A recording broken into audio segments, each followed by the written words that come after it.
Ótimo. Então vamos lá.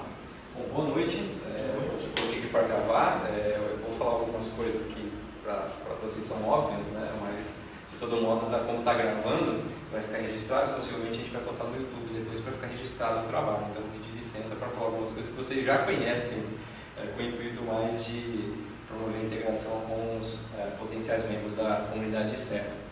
Bom, muito bem, pessoal. Meu nome é Andrei, né, sou professor aqui da instituição, juntamente com os demais membros da comissão local, faço parte também da comissão e vou tratar com vocês hoje aqui a abertura da consulta pública. É uma atividade que está no cronograma do PDI, já vou falar um pouquinho sobre o que é o PDI, qual que é a expectativa. Então vamos lá. O planejamento, eu vou fazer uma breve apresentação para vocês.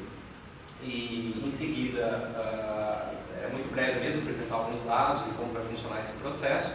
Depois vou abrir a palavra para eventualmente vocês quiserem contribuir com alguma coisa ou eventualmente tirar dúvidas. E por fim a gente faz o encerramento. Primeiramente, o que é PDI? A gente sempre fala PDI, mas às vezes as pessoas não sabem exatamente o que significa essa siglazinha. É uma sigla para Plano de Desenvolvimento Institucional. É o planejamento de longo prazo da instituição, onde vamos ter a missão definida junto com as metas e os objetivos no longo prazo. O longo prazo aqui é considerado num período de 5 anos. Atualmente a gente está na vigência do PDI 2019 e 2023, que é o período de 5 anos, portanto 2023 é o último ano do PDI vigente. Já estamos nos programando para o próximo, que é o período 2023 e 2028, os próximos 5 anos. Esse ano de 2023, apesar de ser o último ano do PDI vigente, ele é o que antecede o próximo. Então, por isso que acontece esse trabalho, ele é iniciado antes do próximo período. Ele é organizado, esse trabalho, de modo central. Existe a comissão central que faz todo o trabalho de sistematização do método que as comissões locais nas unidades vão seguir. Nós aqui, juntamente com o professor Lito que está aqui presente, fazemos parte da comissão local do PDI. Então, quem participa dessa comissão? O professor Lito, representando o segmento docente, a Luciana, o segmento técnico administrativo, o Leonardo Amaral, que é nosso aluno, representante, e temos também aqui eu, na figura de representante da administração, e o Charles, também como representante da administração. A comissão local ela publica os seus documentos numa página dedicada no nosso campus, e tem um e-mail, o e-mail que está aqui mencionado pode ser utilizado para contato conosco. Muito bem, com relação ao planejamento, a comissão local ela segue, como eu disse, as diretrizes da comissão central. Existe um comunicado, que é o comunicado número 1 de 2022, que ele vai tratar do rito que as comissões locais precisam seguir a partir do método definido para o PDI. Então aqui eu relacionei os principais pontos, os principais eventos desse comunicado. Então aqui fazendo um breve retrospecto, em novembro de 2022, se vocês se lembram bem, tivemos uma reunião online, um evento, onde discutimos os indicadores extraídos da Nilo Peçanha. Naquela época, o objetivo do trabalho era externar para a comunidade que esses indicadores eles existem, eles estão disponíveis, eles são públicos e eles precisam ser acompanhados. E, por sua vez, eles fazem parte do trabalho do PDI. Eles são considerados para o estudo das eventuais alterações que vamos ter ao longo do processo. Bom, isso aconteceu em meados de novembro. Entre novembro a março, nós abrimos um formulário de contribuições, onde, além da divulgação desses indicadores, tinha também a coleta de contribuições com relação à missão do IFSP. Então, recebemos algumas contribuições essas contribuições foram consolidadas e vão fazer parte do relatório que vai ser consolidado daqui para frente como resultado de todo esse trabalho. Muito bem, em fevereiro a comissão, um representante da Comissão Central veio até aqui no campus e fez uma reunião com a nossa comunidade. Então, na época, ele teve a oportunidade de explicar um pouco de como funcionava o processo, de se apresentar. É mais um contato com a comissão que determina o rito de todo esse processo do PDI. Agora, em maio, estão previstas as audiências públicas e desta vez eles estão considerando audiências públicas o termo. Na versão passada existia uma restrição para utilizar esse termo, mas enfim, isso foi pacificado. Então, esse momento é considerado como uma audiência pública, segundo a nova metodologia. E essa audiência ela vai iniciar o quê? A consulta pública. É o momento que a comunidade vai poder participar das eventuais alterações ou informações, abertura de novos cursos, eventualmente tudo aquilo que possa se alterar para melhor eficiência dos nossos serviços aqui de modo geral. Então isso está acontecendo agora em maio. Entre maio e junho vai ser aberta a consulta pública, que é o que eu vou iniciar hoje. Uma vez feita essa consulta pública, nós vamos receber as contribuições da comunidade de modo amplo. Essas contribuições elas vão chegar para a comissão vai analisar o que foi recebido e a partir disso passar para a fase de defesa de propostas. Então isso ainda vai acontecer nesse semestre. Então, dependendo daquilo que a comunidade for propor. Pode ser muita coisa ou pode ser pouca coisa. Não sabemos, porque agora é que está sendo iniciada essa fase de consulta pública. E até agosto, o cronograma é bem apertado, agosto o relatório que a comissão vai produzir. A partir da consulta, a partir da fase de defesas e sendo feita as análises, vai ser encaminhado um relatório para o CAM e posteriormente para a Comissão Central para isso ser integrado e incorporado ao PDI da instituição como um todo. Então, mais ou menos é assim que as coisas vão funcionar. Talvez alguns prazos aqui possam ser alterados, como já houve alteração, por conta de ser um processo bastante complexo, envolvendo uma série de atores nesse conjunto todo. Muito bem, então falando um pouquinho sobre o IFSP, o IFSP é a nossa autarquia, é uma autarquia vinculada ao Ministério da Educação, que é detentora da chamada autonomia, das autonomias administrativa, patrimonial, financeira, pedagógica e disciplinar. Além disso, ela é estruturada de forma multicampus e pluricurricular. E ela tem a sua autonomia para propor os seus cursos, sem depender de entes externos. Todos os níveis e modalidades relacionadas à educação profissional e tecnológica. Bom, na lei de criação dos institutos federais, temos os chamados balizadores, que é algo que a gente sempre ouve falar no momento do PDI. Esses balizadores são conhecidos como os balizadores legais, eles são constantemente acompanhados. E isso também é externado por meio da plataforma Carlos Chagas, que eu vou falar já, Danilo Peçanha, que eu vou falar daqui a pouquinho. Basicamente, os balizadores vão determinar a oferta de vagas na nossa instituição. Então, sabemos que 50% das vagas são dedicadas, o mínimo de 50%, é dedicado à educação profissional técnica de nível médio. Dessas, 10% na modalidade ProEja, que é a educação de jovens e adultos. E aí temos também o mínimo de 20% das licenciaturas, para compor o balizador 50-20. E o que sobrar para atingir os 100%, que faltam 30%, aí no caso, são os chamados outros, que são os cursos de tecnologia, bacharelados, pós-graduação e assim por diante. Bom, nossa instituição ela já tem, essa aqui é a última versão do mapa que eu consegui, são 37 unidades, eu contei aqui, todas estão voltadas, e algumas constam aqui como em implantação, tem um asteriscozinho, então só para mostrar o quanto a nossa instituição ela é representativa. Muito bem, então aqui falando agora um pouco sobre a situação atual, agora fazendo um pouquinho mais para a realidade do Campus Campinas, temos aqui o plano de oferta. Esse plano de oferta é o que consta no PDI vigente com as alterações subsequentes. Então, o PDI vigente ele foi externado, documentado por meio da Resolução Consul 1 de 2019. Então, a partir dessa resolução, houveram alterações. A última alteração que nós aqui tivemos em Campinas foi em meados de novembro de 2021, onde alguns cursos foram propostos e também algumas interrupções também aconteceram naquele momento. Muito bem, aqui mais para mostrar o nosso plano de oferta. Isso aqui está aberto para consulta, inclusive vai ser disponibilizado no formulário, tá? Então não se preocupem em copiar esse quadro vai ficar disponível. Todas as alterações que fomos discutidas aqui para frente, ou seja, para o próximo PDI 2023,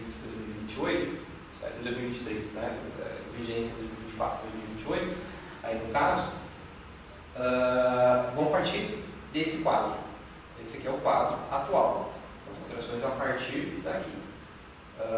Então, por isso, ele serve como base, como ponto de partida. E ele vai ser fornecido juntamente na consulta para que isso possa ser feito. Muito bem. No contexto todo do PDI, nós consideramos os chamados indicadores. Eu já aqui adiantei alguns indicadores, que são os balizadores legais, eles também são considerados indicadores, juntamente com outros, para quê? Para subsidiar aquilo que é possível fazer, ou aquilo que nós precisamos fazer. Os indicadores são os indicadores de eficiência, no caso, de gestão, a própria gestão da instituição, ela é balizada por conta desses indicadores. Então, os indicadores eles são divulgados pela plataforma Língua Peçanha, é uma plataforma pública, qualquer um pode acessar, o link está aqui, mas qualquer busca no Google a gente consegue achá-la facilmente. Nessa plataforma Língua Peçanha, temos os principais indicadores que o PDI enxerga. Então, eu vou falar algum deles. O primeiro deles aqui é a taxa de evasão. Sabemos que a taxa de evasão, a evasão em si ela acontece quando o aluno deixa de estudar. Por algum motivo ele começa e depois sai da instituição. Essa evasão era de interesse, de nosso interesse, por conta que precisamos entender por que esse aluno está deixando de estudar. Porque se faz todo o planejamento para receber esse aluno na instituição, mas por algum motivo ele deixa de estudar e isso acaba sendo interrompido. Então a taxa de evasão ela é considerada um dos principais aqui, na verdade faz parte do rol principal de indicadores. O segundo é chamado de eficiência administrativa, que é um indicador chamado de ciclo. Basicamente a eficiência administrativa ela vai dizer o seguinte: a capacidade do aluno terminar o curso dentro do prazo pré-determinado. Então, se o curso ele tem a duração de 3 anos, se ele terminar dentro desses 3 anos, esse indicador ele melhora. Se ele passar desse prazo, ele piora. Então, isso é composto, de modo geral, entre todos os cursos, porque veja só, na plataforma Língua Peçanha, os dados eles são fornecidos de forma agregada e é possível até um certo nível desagregar, por nível de campus, às vezes por nível de curso. Muito bem, a relação aluno-professor é uma métrica bastante falada aqui, né, que é uma simples cálculo que se faz da quantidade de professores com a quantidade de alunos efetivamente na instituição. Outro indicador bastante considerado é o índice de verticalização, que é a possibilidade dos cursos se estruturarem dentro do mesmo eixo, dentro da mesma área. Quando temos diversos cursos ou mais de um curso dentro do mesmo eixo, dentro da mesma área, tem-se a chamada verticalização, o que traz uma eficiência do ponto de vista de gestão. Por quê? Se aproveita a infraestrutura de pessoal já contratada, de laboratórios, de equipamentos, então fica muito mais barato, muito mais eficiente trabalhar com os chamados eixos, que é a chamada consolidação dos eixos. Essa é uma métrica também considerada no âmbito do PDI. a oferta de cursos técnicos e de formação de professores, que são os balizadores que eu acabei de mencionar, 50%, mínimo de 50% para cursos técnicos e mínimo de 20% para formação de professores. E temos dois novos aqui indicadores que começaram a aparecer nos documentos do PDI. São indicadores que fazem mais sentido por curso.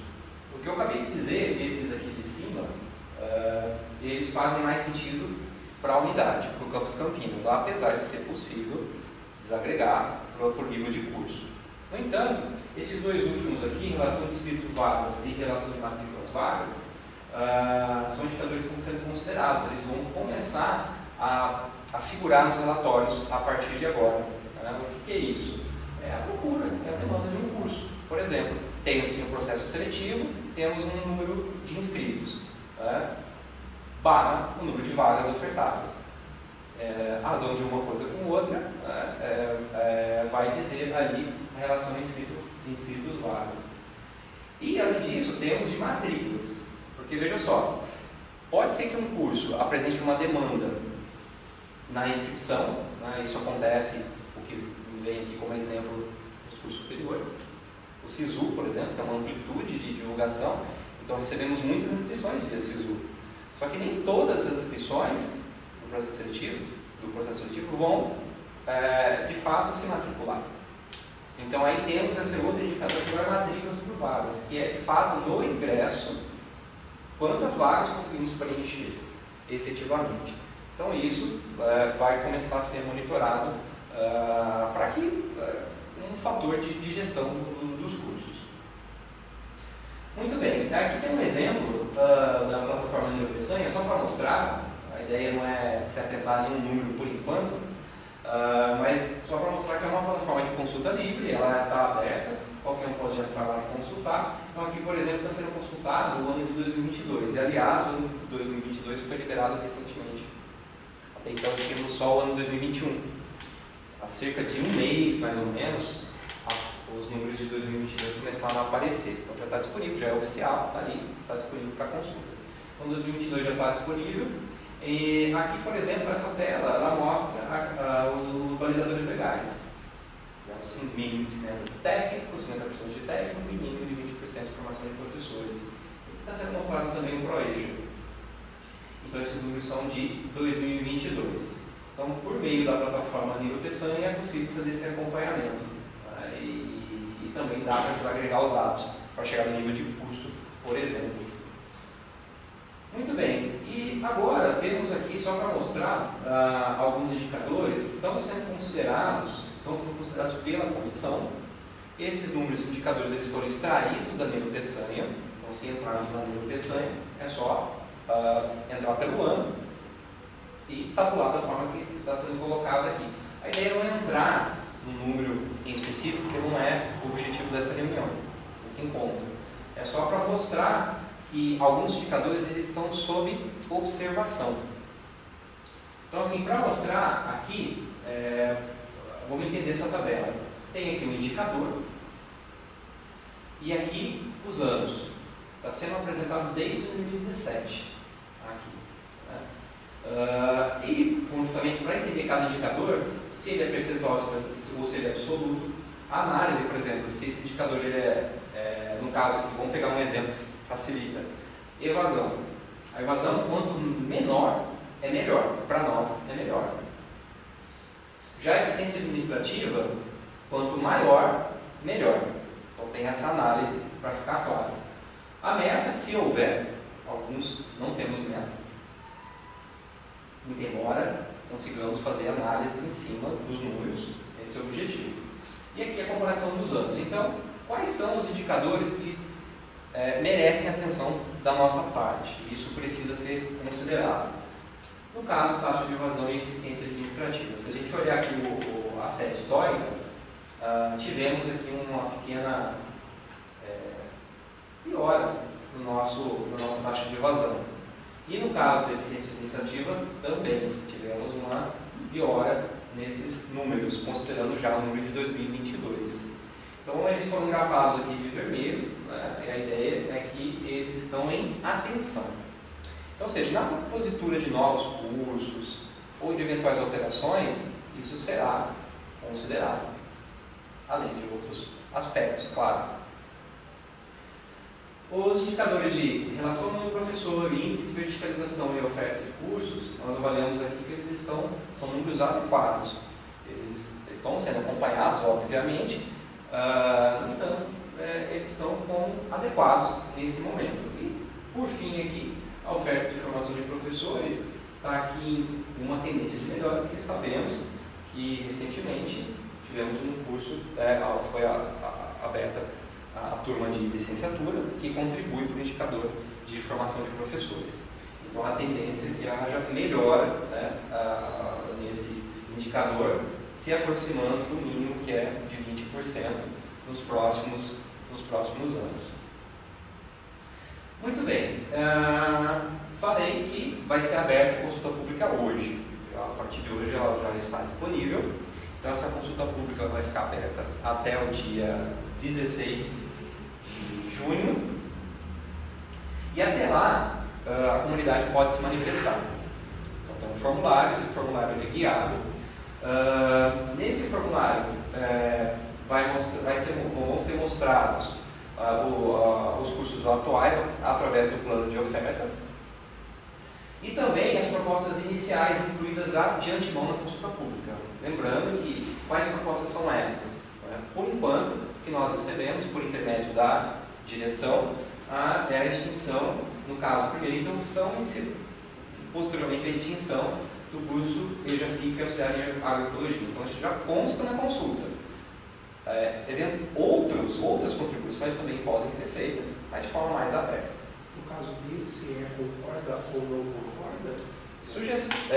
O que acha? Aberto mesmo. Aberto mesmo, para tentar colher sem tolher nenhum tipo de resposta. Né? Na verdade, o curso de agroecologia esse ano já não foi ofertado, por conta da baixa do curso. Então, teve a reunião da SEIC, né, a gente suspendeu a oferta, e aí, umas 3 semanas atrás, a Érica fez a reunião também com a prefeitura. E tem um pessoal de lá também que faz parte da SEIC que decidiu-se por extinguir. Aí a gente já fez os ofícios, mandou para a prefeitura. Só que a gente, como esse curso está no PDI, a gente vai ter que fazer toda a tramitação para poder fazer a extinção. A ideia é que, no caso, o curso de extensão ele não entra no PDI. Mas a ideia é substituir, assim, esse curso por curso de extensão para que tenha mais demanda. Procurar aquecer. Esse curso, ele entra em quais dos eixos para a gente computar? Dos 30%? 30%. Ele é fundamental? Ele é fundamental 2. Ele não entra nos postos, Uns 10% dos só. Entendi. Só o entendi. Isso, uns 10%, então uns 10%. Ali no caso que a Érica Por 10% dentro dos 50%. 10 e 50%. Isso, 10 dos 50. 10 dentro dos 50. E a agregação básica, 50%, aí 10% tem que ser. Isso. Aí os outros 40% eles iam concomitantes, subsequentes e os integrados. Exato. Então, esse, por exemplo, eu não sabia, você entrava de 30%. Então, uns 30%. Que acaba sendo igual aos cursos FIC. O próprio curso FIC também entra nos 30%, então, na verdade, equilibra em termos de orçamentos, as coisas, né? A gente trouxe essa proposta, isso aqui a Érica está me cobrando. Sim. Para a gente poder dar andamento nesse processo antes que ela saia de afastamento. Então, a gente tem que ver como a gente vai fazer para tramitar isso daqui. Exato. Para a reitoria. Então faz parte da proposta inicial, que é o que chegou para a direção até esse momento. Outras propostas vão ser colhidas de forma mais aberta, tá? Na consulta pública a partir de agora. Muito bem, então assim, já vou finalizando aqui. O formulário já está disponível até o dia 16 de junho. Agora vamos divulgar, né, Nilton? Acho que a gente precisa aproveitar o convite enviado e divulgar também esse link para a comunidade de modo geral, para que a gente consiga ter as contribuições e assim embasar as análises a partir de então. Tá? Esperamos que não haverá mudanças bruscas, mesmo porque o campus ele se encontra num ponto de equilíbrio, Eu acho que eu vejo que dê para fazer muita coisa com o quantitativo de professores, de técnicos administrativos que temos ainda disponíveis para contratação. Mas não é uma análise, nenhuma análise prévia, é simplesmente uma percepção. Muito bem, e é isso. E agora já encerro, é muito rápido. A ideia, o objetivo aqui é só mesmo abrir, é um evento para abrir formalmente essa etapa de consulta pública. Se vocês tiverem alguma contribuição, alguma dúvida, aproveitem que já está sendo gravado, registrado e carimbado. Todo mundo assinou a lista? Tudo bem, pessoal? Tranquilo?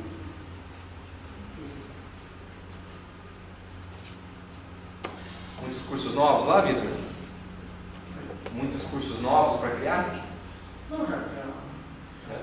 Tem algumas propostas, tem proposta de mestrado, tem a proposta da mudança de turno da engenharia, que daí a gente tem que passar para o PBI, né? Colocar como integral, tirar do vespertino. Aí, a minha ideia inicial, né, professor Leandro Fusato, é manter o curso como integral para ter as aulas da tarde, né, os 3 primeiros anos da engenharia fazer à tarde, mas ter a oportunidade depois do aluno fazer os 2 últimos anos à noite para conseguir fazer estágio. E a gente vai chegar um momento que vai ter problema, porque o estágio é obrigatório, não sei como eles vão fazer. Na ocasião, como era uma substituição do TEI, a engenharia do TEI, acabou, naquela correria, a gente não se atentou a isso, senão já tinha feito uma proposta de curso integral, né, para poder usar isso daí. A única preocupação é que, quando você divulga o curso integral, não sei se pode colocar, por exemplo, predominantemente tarde e noite. Porque o aluno, quando ele entende integral, ele vai entender o dia todo. O dia todo, E, na verdade, até o meu filho faz o curso integral. Né? Então, ele tem que ter disponibilidade manhã, tarde e noite. Não significa que todos os dias. Exato. Mas significa que isso... Oi? Você vai comprar infraestrutura para integral, por exemplo, você tem território, você tem estrada, você tem... Eu acho que não, para superior que exige essas simulanças. Eu tinha uma coisa a respeito disso, quando tinha curso integral, que era preciso ter... Isso, para a educação básica. A educação básica exige superior que tem. Não. Mas aí, qual que é a preocupação? De repente você coloca que é um curso integral, entende-se que pode ser qualquer um dos períodos. Manhã, tarde ou até noite. Você entendeu? E aí o aluno diz assim, né, pera lá, um curso integral eu não posso cursar porque eu vou ficar oscilando aí e o emprego vai me exigir uma dedicação de horas. Talvez na divulgação talvez tenha que ter um trabalho de informar isso. Isso é fato. Eles realmente vêm para cá e ficam pensando na questão da vida prática, né? Vou fazer a minha vida prática. Tem que ver mais ou menos, por exemplo, eu sei que Piracicaba eles têm engenharia lá e eles têm integral. Tem que ver como que eles fazem a divulgação. A divulgação que nós fazemos dá para a gente fazer essa separação. Mas talvez pelo SISU, no grupo consegue. Do técnico a gente consegue colocar observação no processo seletivo lá. Isso, no SISU aqui. Eu acho que o IFE não vai adotar o SISU no ano que vem. Eles vão adotar o vestibular Enem. O candidato ele usa ou anota o Enem dos últimos dois durante o período da pandemia. Exatamente. Tem as vantagens e desvantagens. Só que a divulgação, a questão da divulgação, mas é fake, André. A gente concorda, mas por exemplo, eu acompanhei os 2 anos durante a pandemia do curso do processo seletivo pelo SISU. Tá? E ali, no caso, a própria apresentação já coloca um dos itens que é o número de procura pelo curso. 500 vagas. Né? Então, aí o que acontece? Se você não faz, por exemplo, pelo SISU, faz esse vestibular Enem, e aí eu acompanhei por causa das licenciaturas. Gente, isso aí cai em 10 vezes o número. Sim, muito. O SISU entendeu? Cai em 10 vezes o número. Então, por exemplo, curso de engenharia elétrica, esse que você citou de Piracicaba, Você entendeu que a relação candidato-vaga antes da pandemia, para entrar em 2019, era 20, 30 candidatos por vaga, o vestibular Enem caiu para 4, 5. Isso é. Você entendeu? Então a gente brinca, né? Mas é uma faca de 2 legumes. Sim, isso é verdade. Então, ao mesmo tempo que você vai tirar, entre aspas, o fake, você acaba abaixando aqueles indicadores. Você abaixa aqueles indicadores. Então, Dá mais essa é a trabalho, vaga. dá mais trabalho para divulgar, tem que trabalhar mais em divulgação. Então, Infelizmente é uma decisão que não é a gente que toma, né? A gente teve reunião com o Procop, aí tem gente que defende os dois lados, tem campos que falam, não, tem que ser desse jeito. Mas eles estão estudando justamente dessa entrada tardia que acontece. Engenharia, Eu acho que é por causa do período que a gente viveu, né? 2018, era sempre janeiro. Então, foi um período aí de gestão governamental. Antigamente funcionava muito bem, a gente começava em fevereiro, sempre deu certo. Sempre deu certo. E assim, a instituição vem fazendo as duas coisas. No começo do ano é SISU e no meio do ano está sendo feito, está sendo adotado o governo. Para os cursos que são semestrais com ingresso semestral. Sim. Agora, o que pode ser feito? Talvez continua pelo SISU, mas as vagas remanescentes você faz via vestibular também. O cara aí a gente sempre solta o cadastro de reserva para garantir que a gente tem bastante aluno. Né? Na verdade, a gente até já faz isso também, até chegar até na ponta do sorteio, né? Quando chega. Eu não pensaria, pensando agora que o número de inscritos vai entrar como indicador, eu não tiraria esse número via Enem. Vai ter que fazer uma ponderação. É por isso que tem o segundo indicador ali, né? Por curso, que é, na verdade, material de ingressantes vagas. Aí sim, aí de fato a gente tem a percepção. Por exemplo, a primeira turma, né? Ou seja, aquela turma, quantos ingressantes? É uma métrica importante. A gente consegue ponderar com o processo seletivo. Tudo bem. Nilton, quer falar mais alguma coisa, Nilton? Para fechar? Até sentar, você já falou da minha, né? Tá bom. Então acho que ficamos por aqui mesmo. Pessoal, então vou encerrar. Tá bom? As contribuições você fez com aquele link. Isso, vai ter o link, é só entrar lá, contribuir, explicar. Assim, já vai se preparando se você tem alguma proposta. Vai ser. Não esquecer, né, de você ver depois das contribuições que vão ter 16 de junho. Isso, 16 de junho. Haverá uma nova etapa de defesa das propostas, que será marcado depois. Mas vai acontecer até o final de junho. Isso. Eu tinha uma proposta, mas eu só pelo link. Beleza. Já se programa para fazer a defesa dela depois. Significa que você vai ter que levantar alguns dados, algumas informações para embasar a sua proposta. Então, por exemplo, demanda, profissão, essas coisas são é o básico. Normalmente a gente concorda com a proposta. Tá? Então tá bom, pessoal, vou encerrar então. Muito obrigado, viu? Obrigado, Aí o que acontece? Só que tem todo um